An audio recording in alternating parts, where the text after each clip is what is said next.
पता है, भगवत गीता में श्री कृष्ण एक बात कहते हैं, जो सुख और दुख दोनों अवस्था में स्टेबल रहता है, मतलब स्थिर रहता है, वही सिद्ध पुरुष है।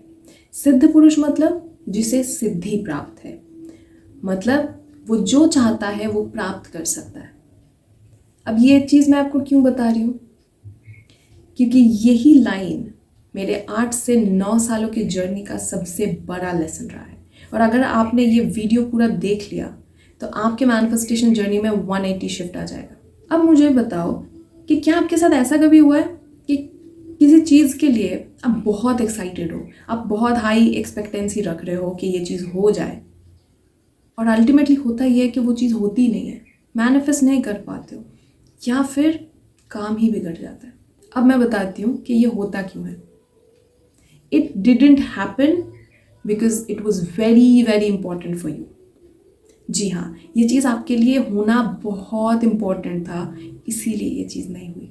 जो पैसे आपको चाहिए थे वो आपके लिए बहुत इंपॉर्टेंट थे, जो स्पेसिफिक पर्सन को आप मैनिफेस्ट कर रहे थे वो आपके लिए बहुत इंपॉर्टेंट था, या फिर कोई भी एक पर्टिकुलर गोल या फिर डिज़ायर वो इतना इंपॉर्टेंट था आपके लिए, इसी वजह से वो मैनिफेस्ट नहीं हुआ, इसी वजह से वो डिज़ायर आपके रियलिटी में नहीं आया।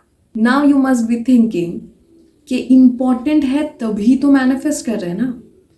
येस आई नो, बट पहले एनर्जेटिक्स को तो समझो कि हो क्या रहा है एक्चुअली। सो होता ये है कि जब हम कोई चीज़ डिज़ायर कर रहे हैं, एनर्जी हमसे फ्लो होकर यूनिवर्स में जाती है एंड यूनिवर्स उस चीज़ पर काम करते हैं एंड वो एनर्जी हम तक वापस आती है हमारे मैनिफेस्टेशन को लेके, हमारे डिज़ायर को लेके। यही नेचुरल फ्लो है कि एनर्जी मेरे से जाएगी यूनिवर्स में, यूनिवर्स से वापस आएगी।